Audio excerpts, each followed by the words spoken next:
24 naciones lo han reconocido, pero otras, entre las que figuran Francia y la Gran Bretaña, no han dado ese paso, en espera sin duda de la aptitud que adopten los Estados Unidos. Y notas críticas y, la política intervencionista de los Estados Unidos en el Mar Caribe. Sus precursores. Sus causas. Caracteres que le son propios. La preponderancia de los Estados Unidos en el Mar Caribe cobró verdadero interés al concertarse, en 18 de noviembre de 1901, el Tratado Aipauncefote, por el cual la Gran Bretaña renunció el derecho, que había adquirido desde el año 1850, de compartir con aquella república la construcción y explotación de un canal interoceánico. La renuncia de tal derecho significaba para el gobierno inglés algo más que la conformidad en que el canal quedara bajo el control de los Estados Unidos, era darle paso franco a esta nación para que ejerciera un completo señorío sobre las Indias Occidentales y la América Central. Una vez resueltos los Estados Unidos, dice el profesor Latané, a llevar a cabo el proyecto, por tanto tiempo acariciado, de ser los constructores del canal, esta determinación por fuerza tenía que imponerles la adopción de la política de protectorados, supervisions financieras, dominio de rutas marítimas y adquisición de estaciones navales que han asumido en el Caribe. Esta política, que hemos llamado de la preponderancia en el Caribe, aunque iniciada y desenvuelta en lo que de este siglo va transcurrido, tuvo sus precursores o iniciadores en el anterior, principalmente en el tiempo que corre desde el año 1870 hasta el de 1881, durante los periodos presidenciales de Grant, Hayes y Garfield. Acentuóse, con efecto, en esta época, en la Cancillería de Washington una marcada tendencia que llamaremos americanista, siguiendo la expresión del profesor Hart. En 1870 el presidente Grant se dirigió oficialmente al Congreso pidiendo la anexión de Santo Domingo en nombre de la doctrina de Monroe y este mismo año, Hamilton Fish, que desempeñaba la Secretaría de Estado, declaró públicamente que el canal se debía llevar a cabo bajo los auspicios de los Estados Unidos. En 1880 el presidente Hayes, primero, y el secretario Evarts, después, reiteraron esa declaración en mérito de que el canal no habría de ser más que una prolongación de las costas de los Estados Unidos, y a su vez la ratificaron, al año siguiente, el presidente Garfield y su secretario de Estado, el ilustre James G. Blaine. Cuando se hicieron estas declaraciones fueron unánimemente aceptadas por la opinión. Parecía que solo se esperaba la ocasión propicia para iniciar en la zona del Caribe una enérgica acción americanista. Pero, a pesar de esto, a pesar de que desde época tan relativamente lejana se sintieron los primeros latidos del imperialismo, como no era tarea fácil la de llevar al pueblo, tan apegado a los viejos principios de aislamiento, al nuevo orden de cosas, trabajo costó que la opinión se aviniese a él. Solo a esto se debe, dicen los escritores Powers y Jones, que el espíritu partidarista, el simple afán de hacerle oposición al presidente de la República, hiciera fracasar en el Senado norteamericano el tratado que negoció la administración de Roosevelt con Santo Domingo en 1905, y el que a su vez celebró con Nicaragua el presidente Taft en 1911, sin darse cuenta los congresistas oposicionistas de que las supervisions que por dichos convenios se establecían eran para la nación un asunto de tan vital interés como el que más pudiera serlo. Hoy, añaden dichos escritores, las cosas han ido cambiando y se estima por todos, como cuestión ajena a los partidos y que está por encima de estos, que los Estados Unidos no deben abandonar la política, que se han impuesto, de tener un poder preponderante y asumir determinadas responsabilidades con respecto a sus vecinos del sur. Nadie duda ya, dicen, de que la nación no ha de abandonar dicho control, a menos que quiera poner en riesgo su propia existencia. Expuestas estas breves consideraciones acerca del momento en que los Estados Unidos inician su política intervencionista, así como respecto a la decisión con que se disponen a mantenerla, cumple que nos refiramos ahora a los móviles que han impuesto a dicha nación el desarrollo de esa fuerza preponderante. La causa primordial que ha llevado a los Estados Unidos a ejercer cierta función tutelar sobre las repúblicas del Caribe, no obedece a otra cosa que al propósito de obtener garantías de seguridad en el exterior. Circunscribíanse estas, en otra época, al mantenimiento de la doctrina de Monroe. Los Estados Unidos, al defender a los países latinoamericanos, lo que perseguían en realidad era su propia defensa, evitaban que sentando sus reales en América una potencia europea se les creara a ellos una vecindad peligrosa. Hoy, a la seguridad de la nación no le basta esa actitud de pasividad, por así decirlo, sino que requiere, para proteger sus grandes intereses comerciales y su rango de potencia naval de primer orden, el ejercicio de cierta acción de predominio en el exterior. Esto hace que se diga con frecuencia que la doctrina de Monroe ha evolucionado, que antes se la aplicaba para defender a los países hispanoamericanos, mientras que hoy se la invoca para avasallarlos. No ha habido tal evolución de la doctrina, son los tiempos los que han evolucionado, son nuevas circunstancias las que han exigido que las medidas de seguridad no se limiten a permanecer en guardia frente a los peligros exteriores, sino en tomar, adelantándose a estos, posiciones de ventaja en los países vecinos. Para comprobar hasta qué punto ha sido de necesidad para los Estados Unidos tomar esas posiciones de ventaja en los países que baña el Mar Caribe, merece la pena que nos detengamos a considerar lo que representa esa zona para dicha nación, en todos los aspectos del asunto. El Mar Caribe es para la América del Norte lo que el Mediterráneo para Europa, de ahí, que el interés que ha llevado a la Gran Bretaña a dominar sobre Egipto, a Francia sobre Argelia y Túnez, a España sobre Marruecos y a Italia sobre Trípoli, y que mantuvo el apetito de Alemania, antes de la última guerra, por conseguir también posiciones en la costa septentrional de África, sea el mismo que ha exigido a los Estados Unidos el mantenimiento de su soberanía sobre Puerto Rico, la adquisición de las Islas Vírgenes y el ejercicio de ciertos protectorados. Aquellas islas y las de Cuba y Santo Domingo no solo constituyen la mejor defensa de la costa sur de los Estados Unidos, sino que desde ellas y desde las dos denominadas Maíz, situadas en la costa de Nicaragua y arrendadas a aquella república, se dominan todas las vías que conducen al Canal de Panamá. Por el Caribe discurre todo el enorme comercio que mantienen los Estados Unidos con las Antillas y con Centro y Suramérica, y por sus aguas tienen que cruzar también las embarcaciones, cuyo número crece día por día, que comunican, al través del Canal de Panamá, a diversas regiones del globo. Negar, en mérito de tales circunstancias, el interés de la República Norteamericana en mantener su predominio en este mar, significaría desconocer la historia, y equivaldría a negar que la Gran Bretaña debe gran parte de su actual poderío al dominio que ha podido mantener sobre el Canal de Suez y otros puntos estratégicos del Mediterráneo, que Portugal, en época pasada, llegó a pesar en la política mundial debido en gran parte a la adquisición del Cabo de Buena Esperanza, y que la causa primordial de la reciente guerra mundial no fue otra que el deseo de Alemania de establecer y dominar una nueva vía de comunicación con los países del Oriente. Ocurre con los países del Caribe, dice Jones, lo que con los Balcans y el Asia Menor, que su valor para las grandes potencias de Europa está representado, no en lo que valen esas regiones, por sí mismas, sino en el hecho de que al través de ellas se comunique Oriente con Occidente. El aspecto político no es de menor importancia que el que ofrece el asunto, según acabamos de ver, desde los puntos de vista geográfico y comercial. Los Estados Unidos invocan como principal finalidad de sus protectorados, la de mantener la doctrina de Monroe, la de aplicarla preventivamente a fin de evitar los motivos de conflicto con otras potencias. En el caso de la enmienda Platt, se dijo por Rudd que su principal objeto era evitar los ataques a la independencia de Cuba, y con respecto a la injerencia de los Estados Unidos, primero en Santo Domingo y después en Haití, se puede decir que se inició, en los dos casos, por algo así como por una mediación tendiente a evitar que de determinadas reclamaciones europeas se derivara una ocupación territorial.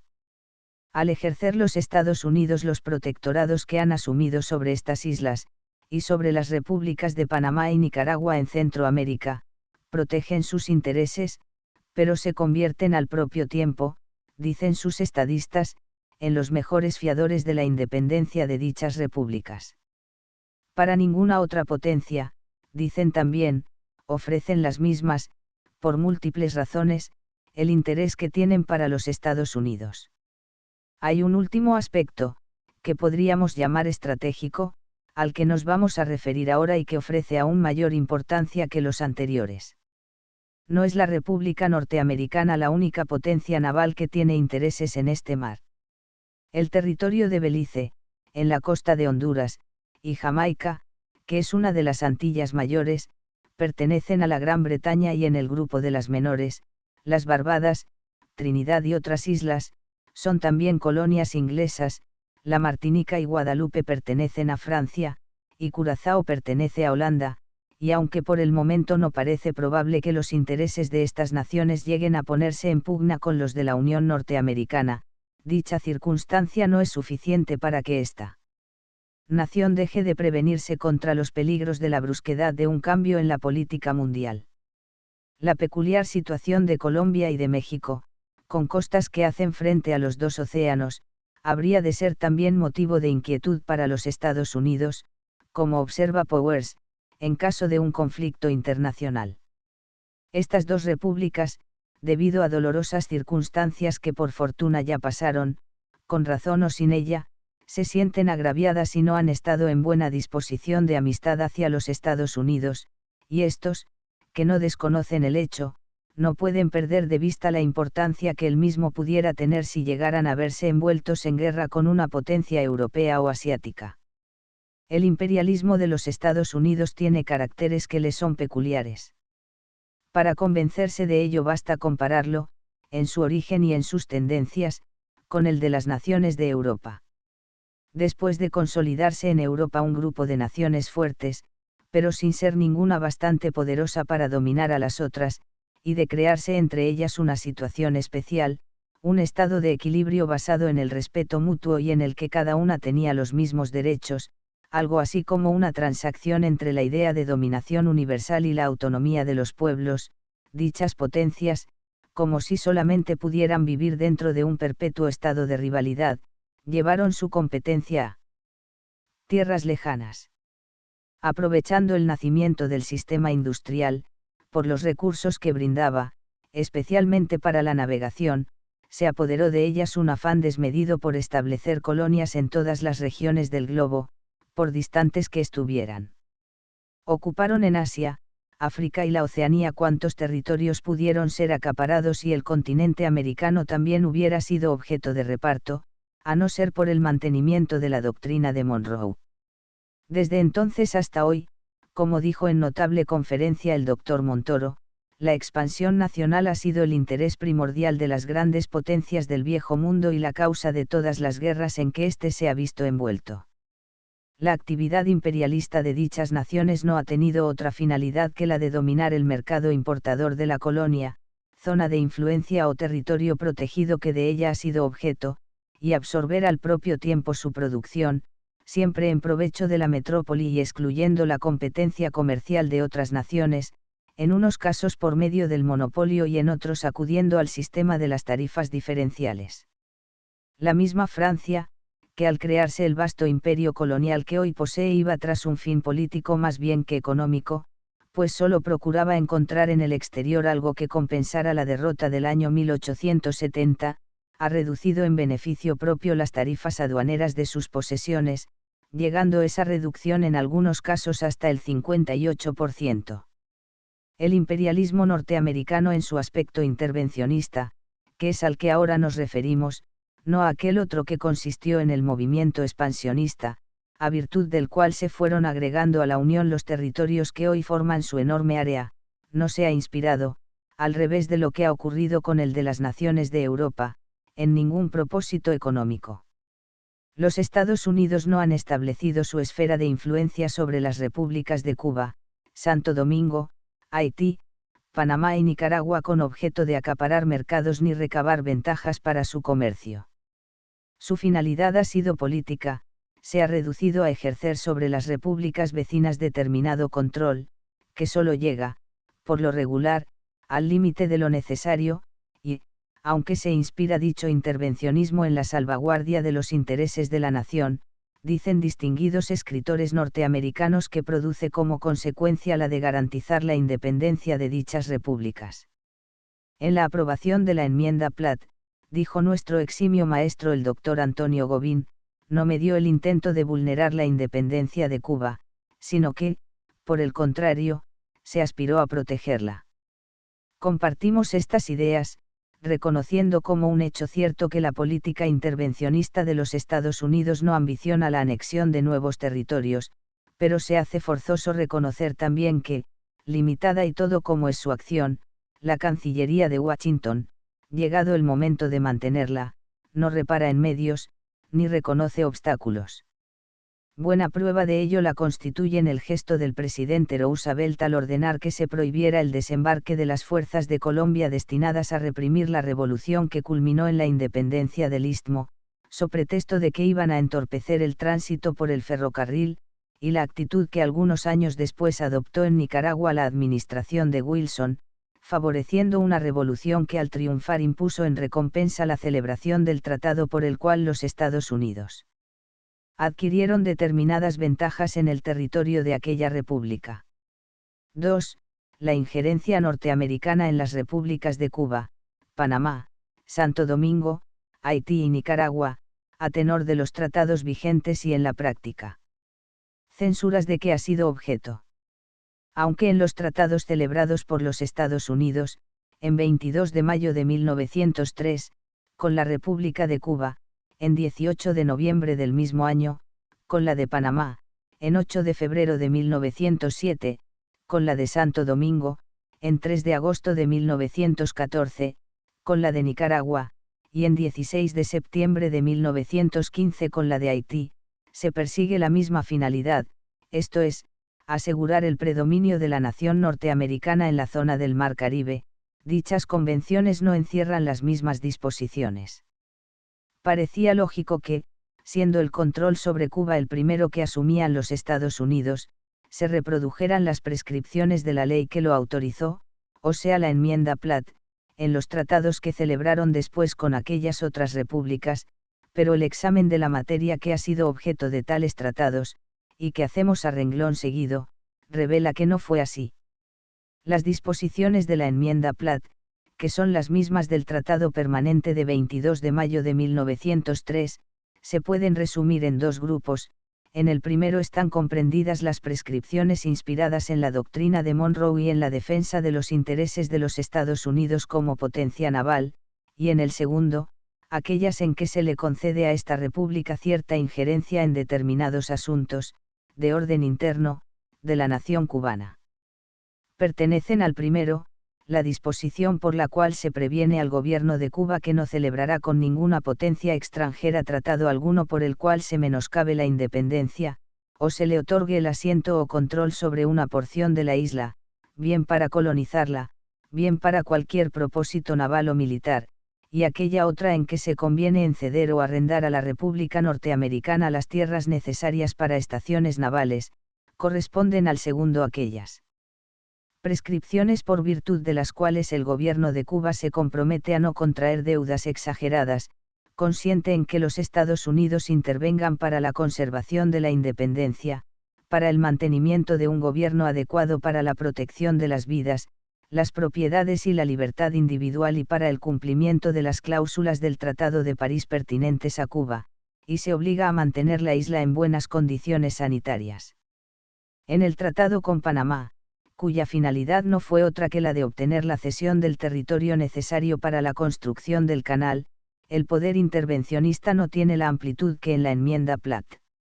Amén de la obligación que contraen los Estados Unidos de garantizar la independencia de dicha república, se faculta al gobierno de Washington para mantener a las ciudades de Panamá y Colón en buenas condiciones sanitarias, caso de que el de Panamá desatienda ese deber, así como para guardar el orden público, en el mismo caso, en las propias poblaciones y sus territorios y bahías adyacentes y también, como en el caso de Cuba, el gobierno de Panamá se compromete a vender o arrendar a los Estados Unidos los terrenos necesarios para estaciones navales, pero, en cambio, nada se dice con respecto al compromiso de no contraer deudas exageradas, ni en cuanto a la prohibición de celebrar con cualquiera potencia extranjera ningún tratado que menoscabe la independencia. El tratado suscrito con la República Dominicana en 8 de febrero de 1907 fue de un alcance limitado. El gobierno de dicha república, después de realizar bajo los auspicios de los Estados Unidos lo que se llamó el ajuste de la deuda exterior e interior y de levantar un empréstito con unos banqueros neoyorquinos para satisfacer dichas deudas, habiendo afectado, en garantía del pago de los bonos de esta operación los derechos de importación, convino con el gobierno de Washington, por este tratado, en que el presidente de los Estados Unidos nombraría al receptor y a los empleados subalternos de las aduanas, y en que la deuda pública no podría ser aumentada, ni los referidos derechos modificados, a no ser de acuerdo con el aludido gobierno norteamericano. El tratado celebrado con Haití es el más amplio y comprensivo de todos. Se reproducen de la enmienda Platt las cláusulas relativas al compromiso de no contraer deudas exageradas y no vender ni arrendar a ningún gobierno extranjero parte alguna del territorio nacional, ni celebrar tratado alguno con ninguna potencia extranjera que menoscabe o tienda a menoscabar la independencia, y el derecho de intervenir para preservar la independencia y mantener un gobierno adecuado para la protección de la vida, la propiedad y la libertad individual, pero, además, se consignan otras en que el intervencionismo llega a los más radicales extremos. El presidente de los Estados Unidos queda facultado para nombrar un receptor general de las aduanas, así como un consultor fiscal, en cuyas manos se pone toda la situación financiera del gobierno. La fuerza de policía urbana y rural se somete a la dirección y organización de oficiales norteamericanos designados por el propio presidente de los Estados Unidos, quien además nombra un superintendente en materia de sanidad. Además, se compromete el gobierno de los Estados Unidos a ayudar al de Haití en el propio y eficiente desarrollo de la agricultura, minería y recursos comerciales y en el establecimiento de las finanzas sobre bases sólidas y firmes, pero, en cambio, mientras el tratado con Cuba es de carácter permanente, el término del celebrado con esta otra república es por 10 años prorrogables a otros 10. En el tratado celebrado con Nicaragua se limitaron los Estados Unidos a recabar determinadas ventajas estratégicas, el derecho de construir un canal por la vía del río San Juan y el arrendamiento de 2 islas en el Mar Caribe y del territorio necesario para una base naval en el Golfo de Fonseca, en la costa del Pacífico, con destino a estación naval. El examen de la diversidad de materias que abrazan estos tratados y el estudio de sus varios aspectos indican bien a las claras que han sido distintas las circunstancias que en cada caso han preocupado a la Cancillería de Washington, por más que la finalidad haya sido la misma en todos los casos, según antes dijimos, fortalecer los intereses de los Estados Unidos en el Mar Caribe. En el caso de Cuba se quiso asegurar para siempre la injerencia de la nación norteamericana en esta república, en atención sin duda a las estrechas relaciones financieras y comerciales existentes con la isla, a su proximidad, tanto a la Florida como al Canal de Panamá, y al dominio que desde ella se ejerce sobre la entrada del Golfo Mexicano. En el tratado con Panamá predominó el interés de la construcción del canal, que fue el mismo que aconsejó la adquisición de ciertas ventajas estratégicas en Nicaragua.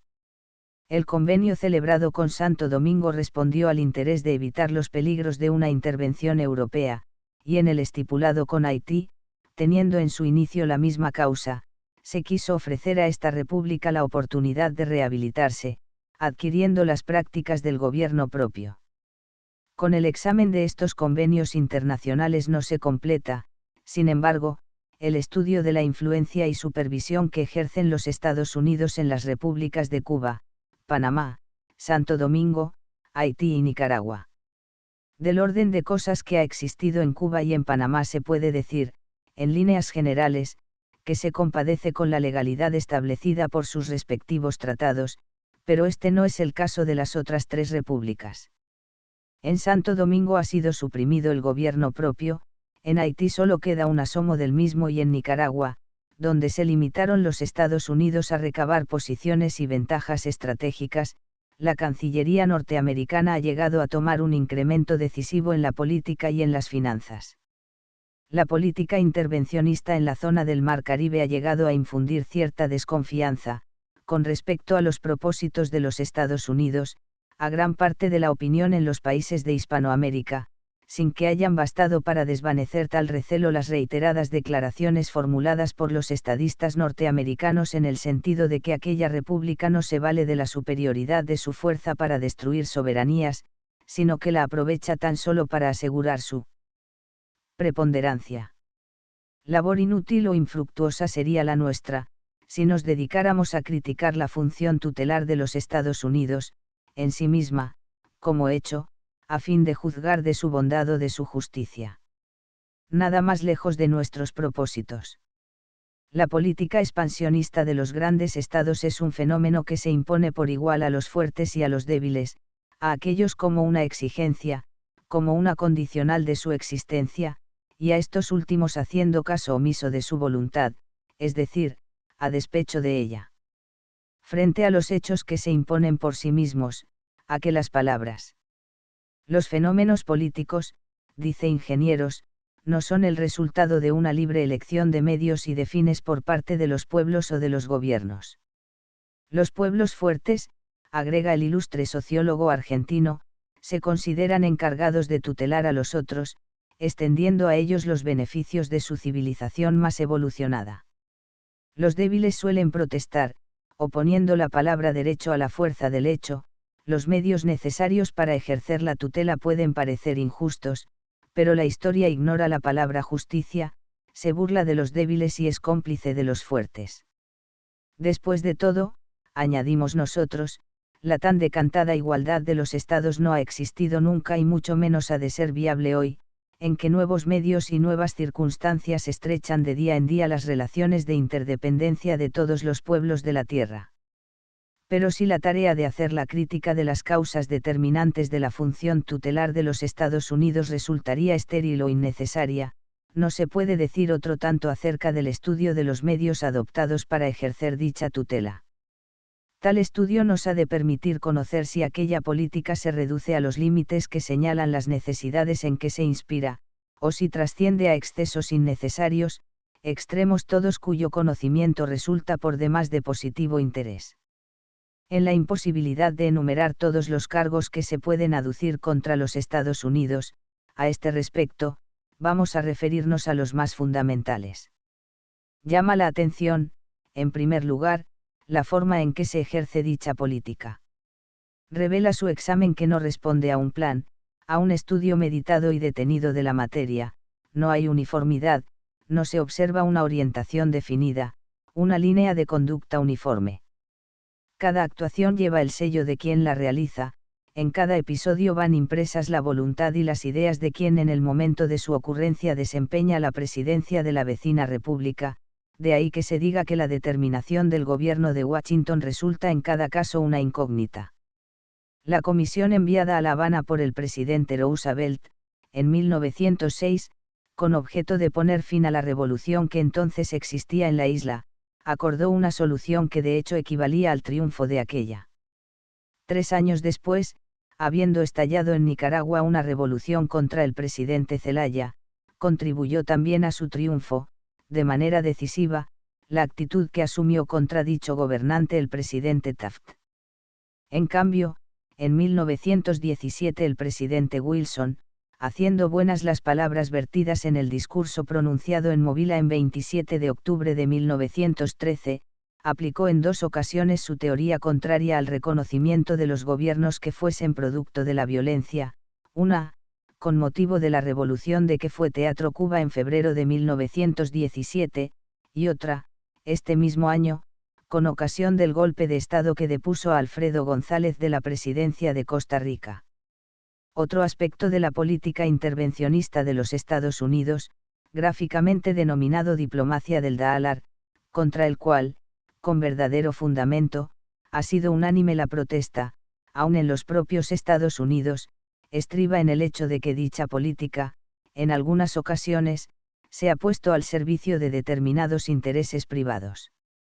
El nombre de unos banqueros neoyorquinos va unido a la historia de la injerencia norteamericana en los asuntos de Nicaragua, y en muchas de las medidas adoptadas por el poder interventor que rige con omnímodas facultades los destinos de Haití se refleja, según leemos en importantes publicaciones de los Estados Unidos, la influencia del National City Bank of New York, cuyos intereses en dicha república, ya de por sí apreciables, se aspira a ver acrecentados.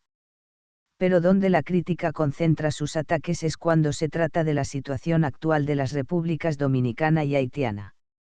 Ya que la supresión del gobierno propio en Santo Domingo, siquiera sea provisionalmente, y el exceso de facultades que a espaldas del tratado vigente se han arrogado en Haití los funcionarios norteamericanos, son actos realizados por los Estados Unidos prevaliéndose de su fuerza, debían aprovechar esta situación, se dice, para coadyuvar al adelanto y mejoramiento de las costumbres públicas en dichas repúblicas y contribuir al arraigo de sus instituciones políticas, en una palabra, que se debía realizar en el orden moral el progreso efectuado en materias de sanidad, enseñanza y obras públicas.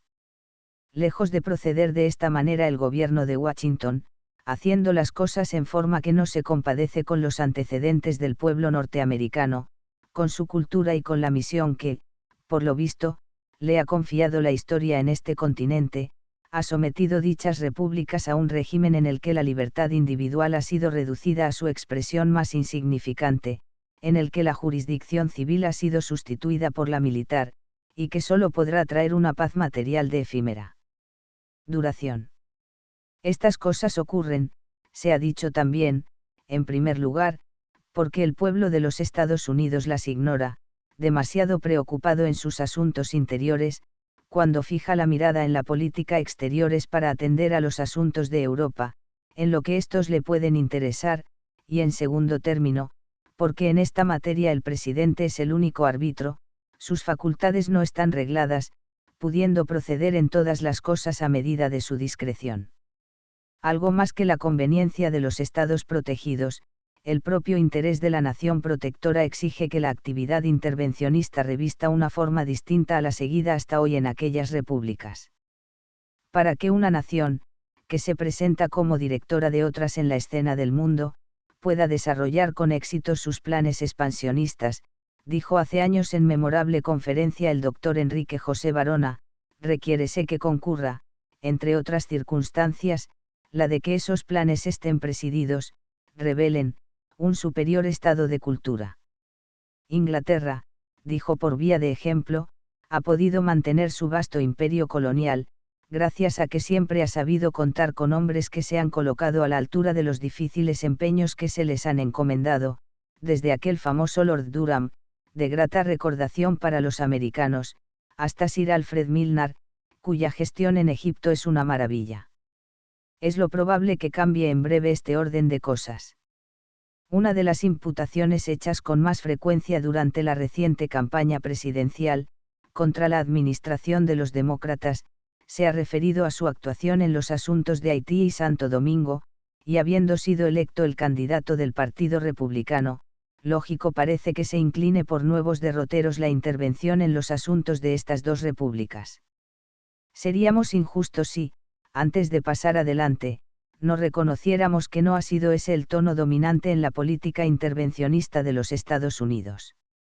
En lo que a Cuba se refiere, lejos de asistirnos motivos de queja, solo los tenemos de alabanza, la ayuda que nos ha brindado el gobierno de Washington no ha podido ser más eficaz. Con esta particularidad, es sabido que la facultad de intervenir en nuestros asuntos, por ser potencial según la enmienda Platt, solo se debe ejercer en alguno de los casos a que ésta se refiere, que sobrevenga, verbigracia, una situación en que el gobierno de Cuba sea incompetente para mantener el orden, pues bien. Aunque la Cancillería de Washington suele ingerirse en muchos asuntos que son de la competencia exclusiva de nuestros poderes, tales gestiones, salvo quizás alguna excepción, se han inspirado siempre en el deseo de favorecer, en todos los órdenes, los intereses de nuestra comunidad. 3. El factor económico en las relaciones de los Estados Unidos con las repúblicas que se encuentran bajo su esfera de influencia. Hemos dicho antes que una finalidad eminentemente política era la causa del intervencionismo de los Estados Unidos en la zona del Mar Caribe y que a dicha nación no le interesaban tanto los países protegidos, por lo que en sí mismos pudieran significar, como por su posición geográfica. Esto es exacto en lo que se refiere a la causa primordial, al origen, por así decirlo, del intervencionismo, pero, una vez iniciado y tan pronto como bajo su garantía se inviertan en un Estado protegido, capitales norteamericanos, estos han de contribuir, con tanta fuerza como la finalidad política, al mantenimiento del protectorado. La estrecha relación entre el gobierno y las empresas privadas, en los grandes estados modernos, es un fenómeno constante, dice Edwin Bouchard, profesor de Derecho en la Universidad de Yale. El capital ocioso existente en un país se dirige allí donde se le brinden garantías, por eso se explica, dice dicho profesor, la íntima relación existente entre el Ministerio de Relaciones Exteriores de la Gran Bretaña y el capitalista británico que invierte sus recursos en el extranjero. Los Estados Unidos no podían constituir una excepción a la regla general.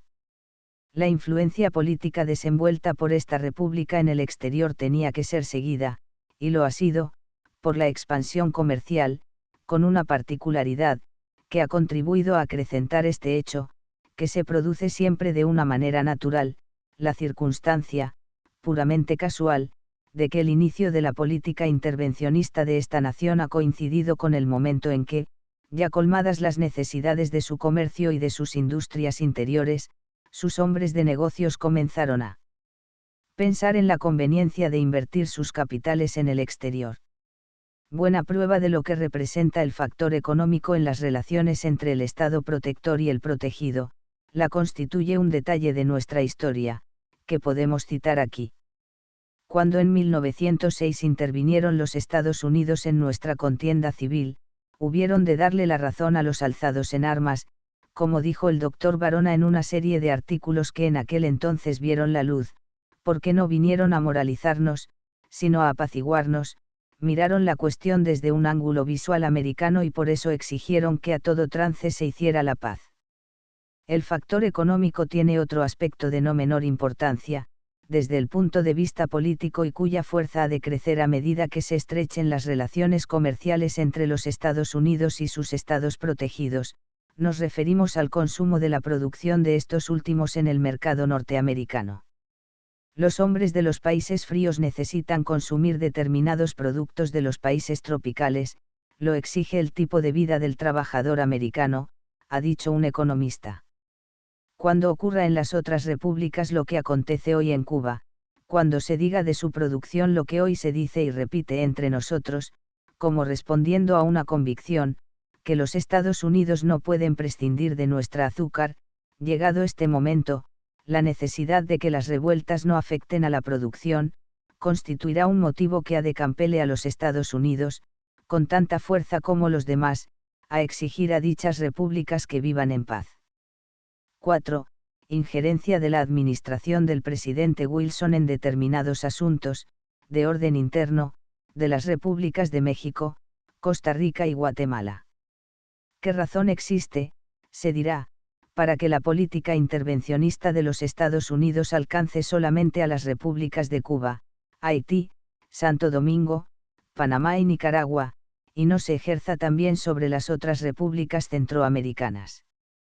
La razón es obvia, los protectorados o supervisions que ejercen los Estados Unidos no se han adoptado por sistema, se han establecido a medida que los han ido reclamando los intereses de esta nación.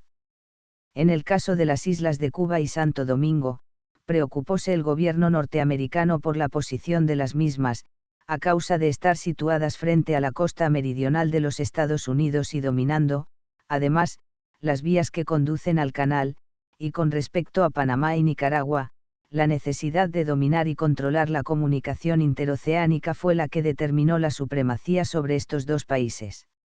El día en que algún interés, sea cual fuere, aconseje a los Estados Unidos someter a su control las otras repúblicas centroamericanas, no hay duda de que actuarán en tal sentido.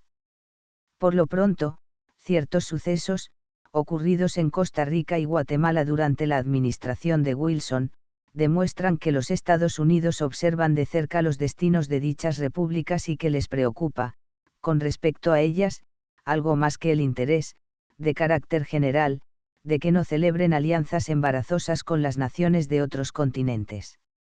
La caída del gobierno de los Tinoco en Costa Rica, que habían escalado el poder por medio de la violencia en enero de 1917, debióse, en gran parte, a la negativa de la Cancillería de Washington a reconocerlo, dado que este hecho, al par que creaba una situación difícil a aquel gobierno en el exterior, le infundía alientos a sus adversarios.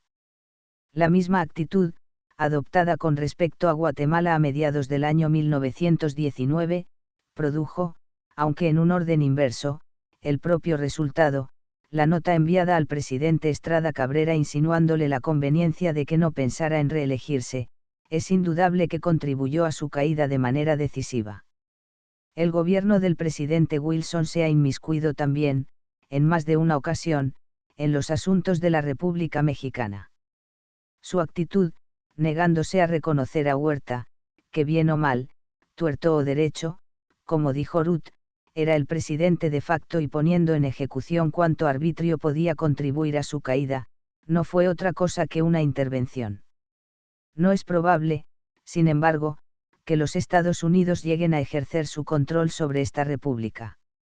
Su población, su enorme área y los antagonismos que determinados sucesos de otras épocas han creado, hacen que su caso no sea el de las islas del Mar Caribe y el de la América Central. Por algo se ha dicho que el imperialismo se verifica por la línea de menor resistencia. Nota del transcriptor: errores obvios de imprenta han sido corregidos. Páginas en blanco han sido eliminadas. End of the Project Gutenberg evoked la política de los Estados Unidos en el continente americano. Updated editions will replace the previous one, the old editions will be renamed. Creating the works from print editions not protected by US copyright law means that no one owns a United States copyright in these works, so the foundation, and you, can copy and distribute it in the United States without permission and without paying copyright royalties. Special rules, set forth in the general terms of use part of this license, apply to copying and distributing Project Gutenberg marca registrada Electronic Works to protect the Project Gutenberg marca registrada concept and trademark. Project Gutenberg is a registered trademark, and may not be used if you charge for an ebook, except by following the terms of the trademark license, including paying royalties for use of the Project Gutenberg trademark. If you do not charge anything for copies of this ebook, complying with the trademark license is very easy. You may use this ebook for nearly any purpose such as creation of derivative works, reports, performances and research. Project Gutenberg ebooks may be modified and printed and given away. You may do practically anything in the United States with ebooks not protected by US copyright law. Redistribution is subject to the trademark license, especially commercial redistribution. Start, full license. The full Project Gutenberg license please read this before you distribute or use this work to protect the Project Gutenberg marca registrada mission of promoting the free distribution of electronic works, by using or distributing this work, or any other work associated in any way with the phrase Project Gutenberg.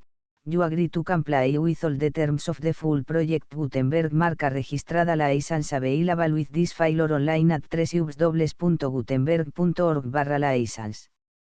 Section 1.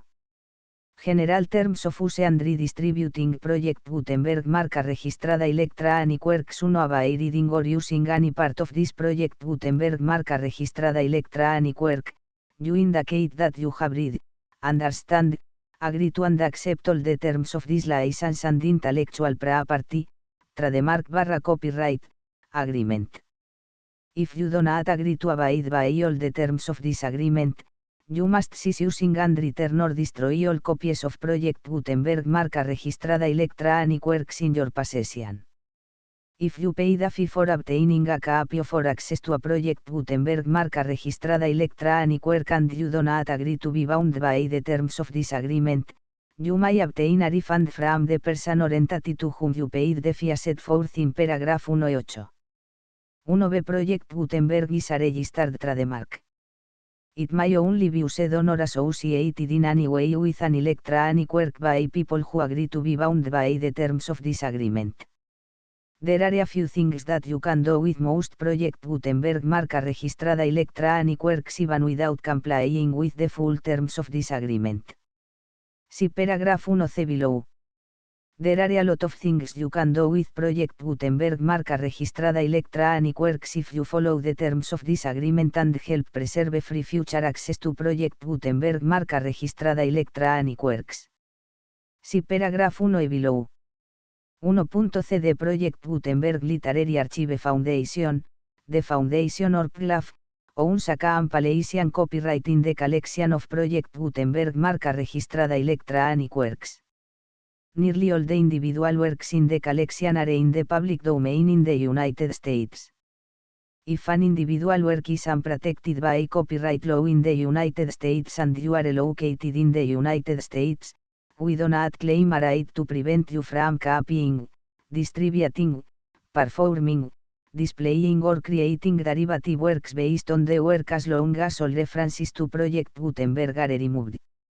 Of course, we hope that you will support the Project Gutenberg marca registrada mission of promoting free access to electronic works by freely sharing Project Gutenberg marca registrada works in compliance with the terms of this agreement for keeping the Project Gutenberg marca registrada name associated with the work.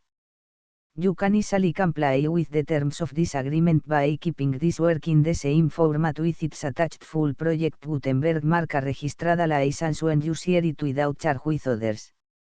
One of the copyright laws of the place where you are located also govern what you can do with this work. Copyright laws in most countries are in a constant state of change. If you are outside the United States, check the laws of your country in addition to the terms of this agreement before downloading, copying, displaying, performing, distributing or creating derivative works based on this work or any other Project Gutenberg marca registrada work.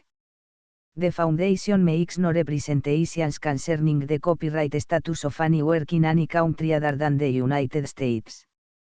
1. Unless you have removed all references to Project Gutenberg, 1.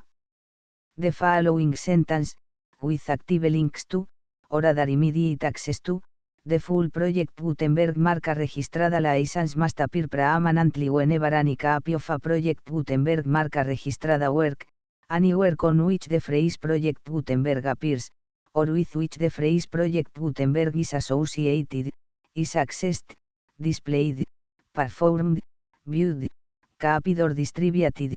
This ebook is for the use of anyone anywhere in the United States and most other parts of the world at no cost and with almost no restrictions whatsoever. You may copy it, give it away or reuse it under the terms of the Project Gutenberg license included with this ebook or online at www.gutenberg.org. If you are not located in the United States, you will have to check the laws of the country where you are located before using this ebook. 1 y 2. If an individual Project Gutenberg marca registrada electronic work is derived from texts not protected by US copyright law, does not contain a notice indicating that it is posted with permission of the copyright holder, the work can be copied and distributed to anyone in the United States without paying any fees or charges. If you are redistributing or providing access to a work with the phrase Project Gutenberg associated with or appearing on the work, you must comply either with the requirements of paragraphs 1.1 through 1.7 or obtain permission for the use of the work and the Project Gutenberg marca registrada trademark as set forth in paragraphs 1.8 or 1.9. 1.3. If an individual Project Gutenberg marca registrada electronic work is posted with the permission of the copyright holder, your use and distribution must comply with both paragraphs 1.1 through 1.7 and any additional terms imposed by the copyright holder. Additional terms will be linked to the Project Gutenberg marca registrada license for all works posted with the permission of the copyright holder found at the beginning of this work. 1.4. Do not unlink or detach or remove the full Project Gutenberg marca registrada license terms from this work, or any files containing a part of this work or any other work associated with Project Gutenberg marca registrada. 1.5.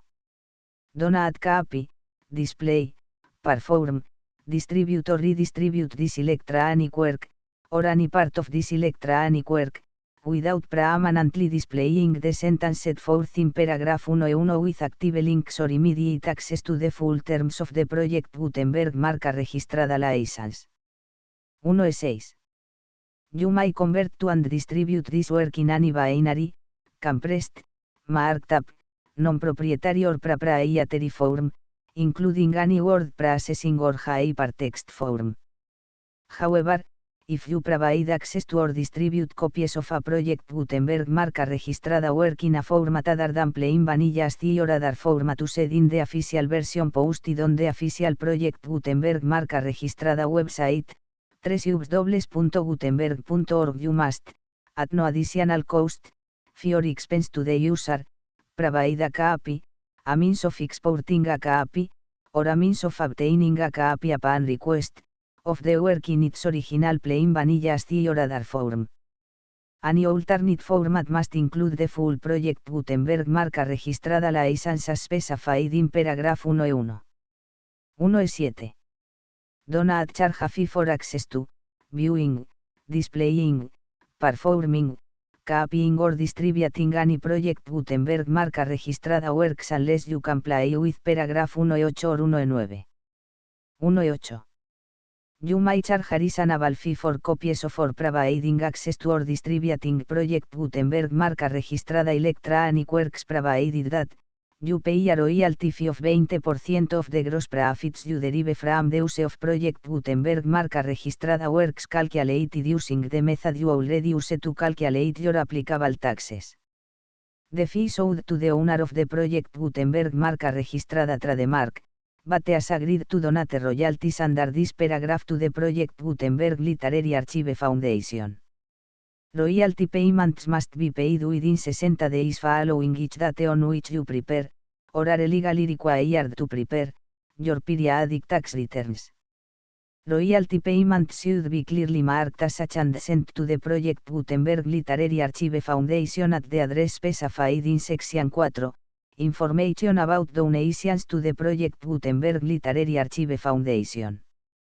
You provide a full refund of any money paid by a user who notifies you in writing, or by email, within 30 days of receipt that S/E does not agree to the terms of the full project Gutenberg marca registrada license. You must require such a user to return or destroy all copies of the works possessed in a physical medium and discontinue all use of and all access to other copies of project Gutenberg marca registrada works. You provide, in accordance with paragraph 1F3, a full refund of any money paid for a work or a replacement copy, if a defect in the electronic work is discovered and reported to you within 90 days of receipt of the work. You comply with all other terms of this agreement for free distribution of project Gutenberg marca registrada works. 1.9. If you wish to charge a fee or distribute a project Gutenberg marca registrada electronic work or group of works on different terms than are set forth in this agreement, you must obtain permission in writing from the project Gutenberg Literary Archive Foundation, the manager of the project Gutenberg marca registrada trademark. Contact the foundation as set forth in section 3 below. 1F1F1. Project Gutenberg volunteers and employees expend considerable effort to identify, do copyright research on, transcribe and proofread works not protected by US copyright law in creating the project Gutenberg marca registrada collection.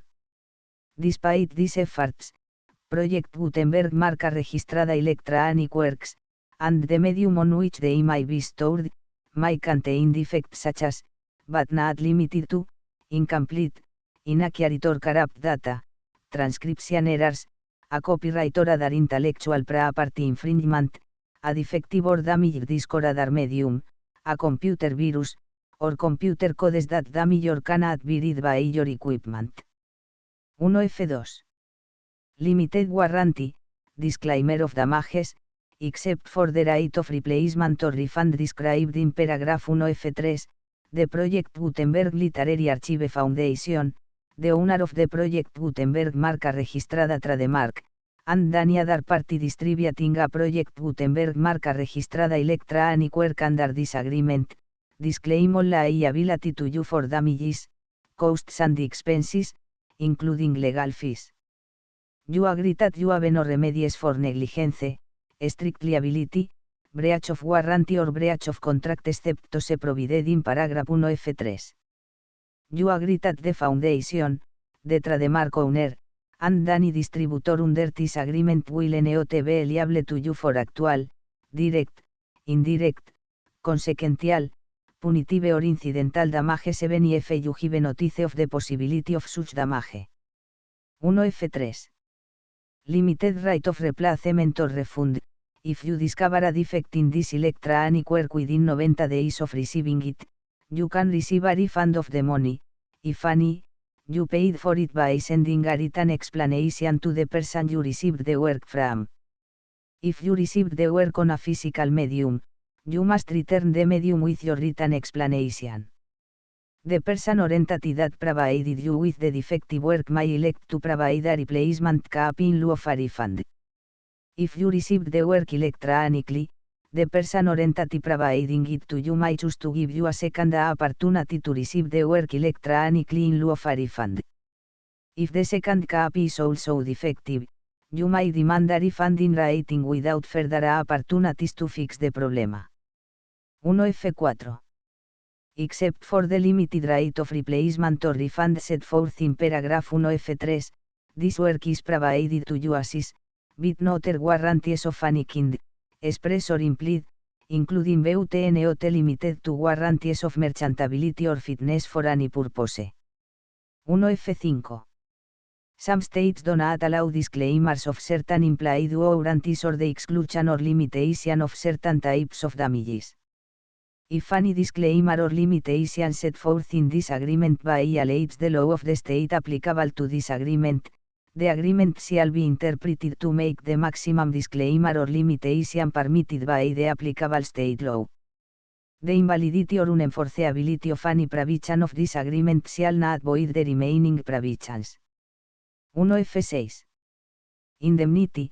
You agree to indemnify and hold the foundation, the trademark owner, any agent or employee of the foundation, anyone providing copies of Project Gutenberg marca registrada electronic works in accordance with this agreement, and any volunteers associated with the production, promotion and distribution of Project Gutenberg marca registrada electronic works, harmless from all liability, costs and expenses, including legal fees, that arise directly or indirectly from any of the following which you do or cause to occur. A. Distribution of this or any Project Gutenberg marca registrada work. B. Alteration, modification, or additions or deletions to any Project Gutenberg marca registrada work, and C. Any defect you cause. Section 2.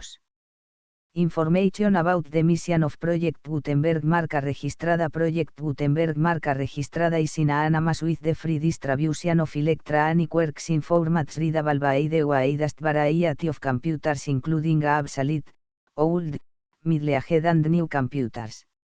It exists because of the efforts of hundreds of volunteers and donations from people in all walks of life. Volunteers and financial support to provide volunteers with the assistance they need are critical to reaching Project Gutenberg marca registrada as goals and ensuring that the Project Gutenberg marca registrada collection will remain freely available for generations to come. In 2001, the Project Gutenberg Literary Archive Foundation was created to provide a secure and permanent future for Project Gutenberg marca registrada and future generations. To learn more about the Project Gutenberg Literary Archive Foundation and how your efforts and donations can help, see sections 3 and 4 and the Foundation information page at www.gutenberg.org. Section 3. Information about the Project Gutenberg Literary Archive Foundation. The Project Gutenberg Literary Archive Foundation is a non-profit 501, c. 3, educational corporation organized under the laws of the state of Mississippi and granted tax-exempt status by the Internal Revenue Service. The Foundation CIN or Federal Tax Identification Number is 64 a 6.221.541. Contributions to the Project Gutenberg Literary Archive Foundation are tax deductible to the full extent permitted by US federal laws and your state's laws. The Foundation's business office is located at 809 North 1500 West, Salt Lake City, UT 84116, 801, 596 a 1887.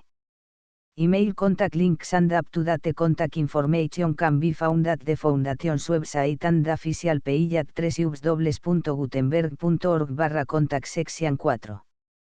Information about donations to the Project Gutenberg Literary Archive Foundation. Project Gutenberg marca registrada depends upon and cannot survive without widespread public support and donations to carry out its mission of increasing the number of public domain and licensed works that can be freely distributed in machine-readable form accessible by the widest array of equipment including outdated equipment. Many small donations, $1 to $5,000, are particularly important to maintaining tax-exempt status with the IRS. The Foundation is committed to complying with the laws regulating charities and charitable donations in all 50 states of the United States. Compliance requirements are not uniform and it takes a considerable effort, much paperwork and many fees to meet and keep up with these requirements. We do not solicit donations in locations where we have not received written confirmation of compliance. To send donations or determine the status of compliance for any particular state, visit www.gutenberg.org/donate.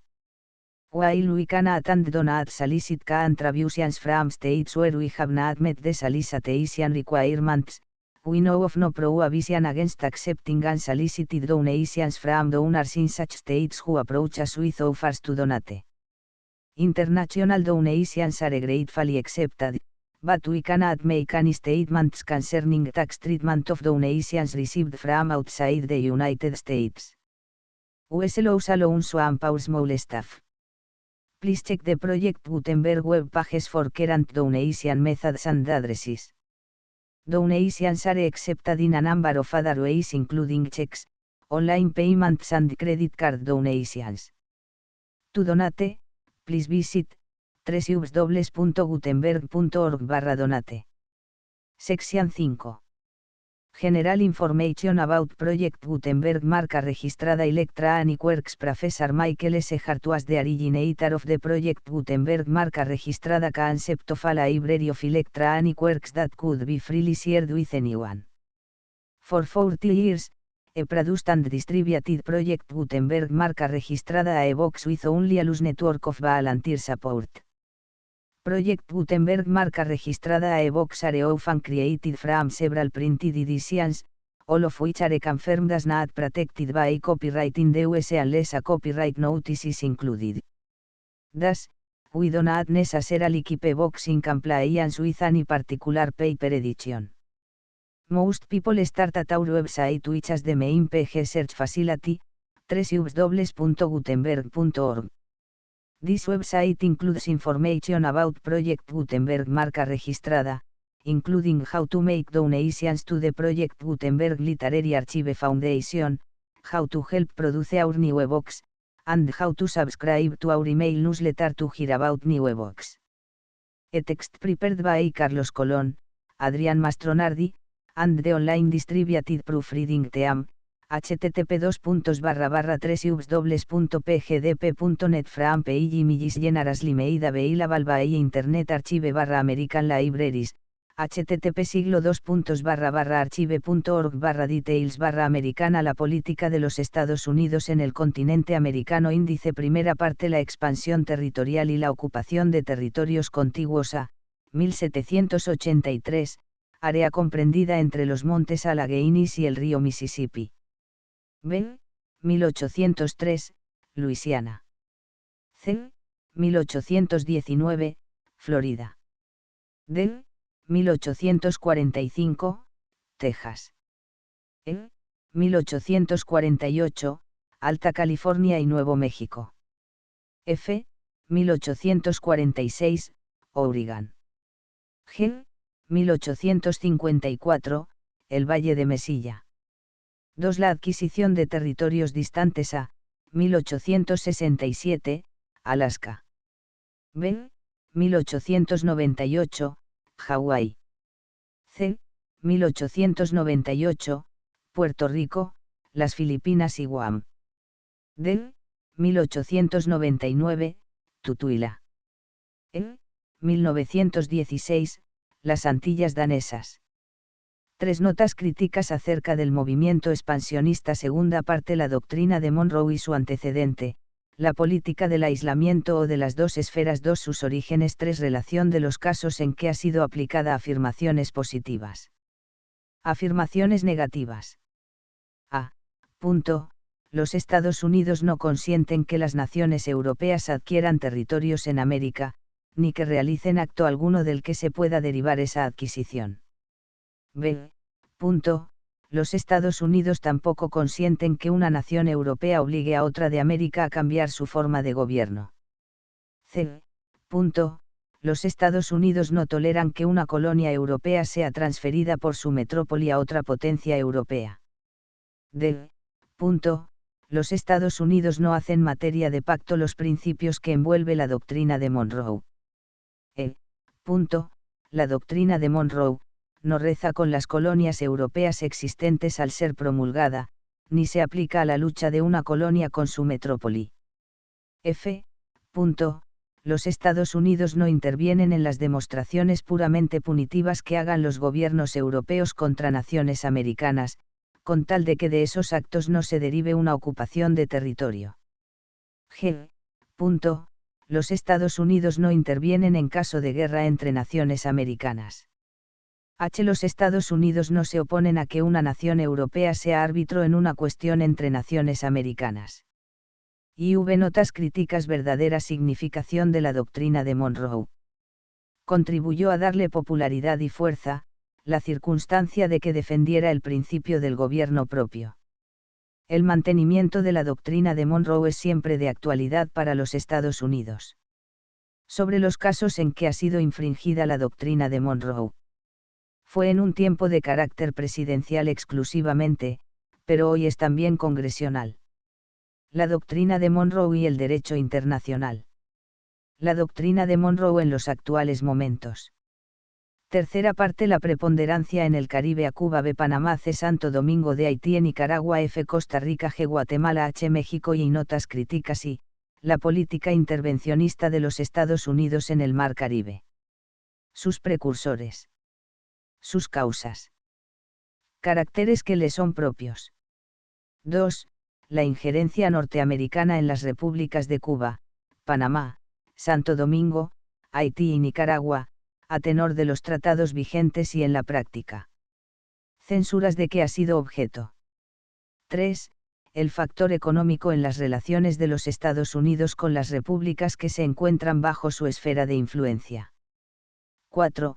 Injerencia de la administración del presidente Wilson en determinados asuntos, de orden interno, de las repúblicas de México, Costa Rica y Guatemala. The Full Project Gutenberg License, 8, 2, 3, 4, 5, 6, 7, 8, 9, 10, 11, 12, 13, 14, 15, 16, 17, 18, 19, 20, 21, 22, 23, 24, 25, 26, 27, 28, 29, 30, 31, 32, 33, 34, 35, 36, 37, 38, 39, 40, 41, 42, 43, 44, 45, 46, 47, 48, 49, 50, 51, 52, 53, 54, 55, 56, 57, 58, 59, 60, 61, 62, 63, 64, 65, 66, 67, 68, 69, 70, 71, 72, 73, 74, 75, 76, 77, 78, 79, 80, 81, 82, 83, 84, 85, 86, 87, 89, 90, 91, 92, 93,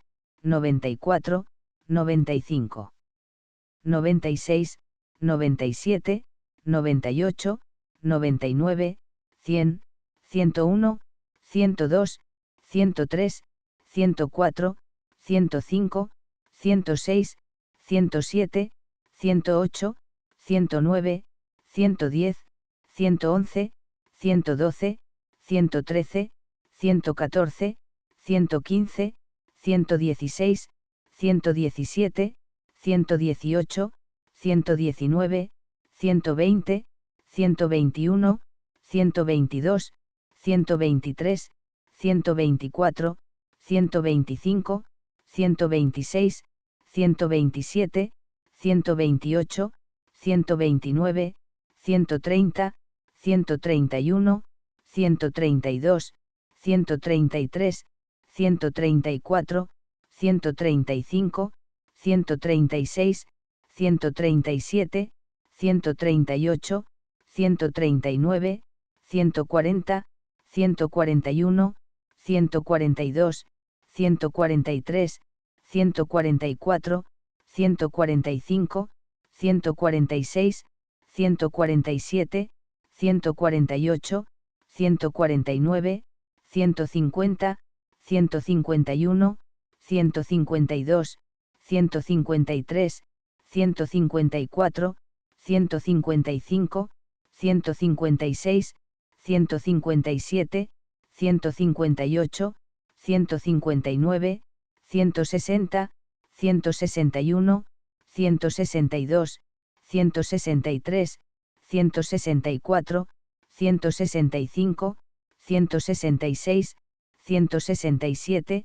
168, 169, 170, 171, 172, 173, 174, 175, 176, 177, 178, 179, 180, 181, 182, 183, 184, 185, 186, 187, 188, 189, 190, 191, 192, 193, 194, 195, 196, 197, 198, 199, 200, 201, 202,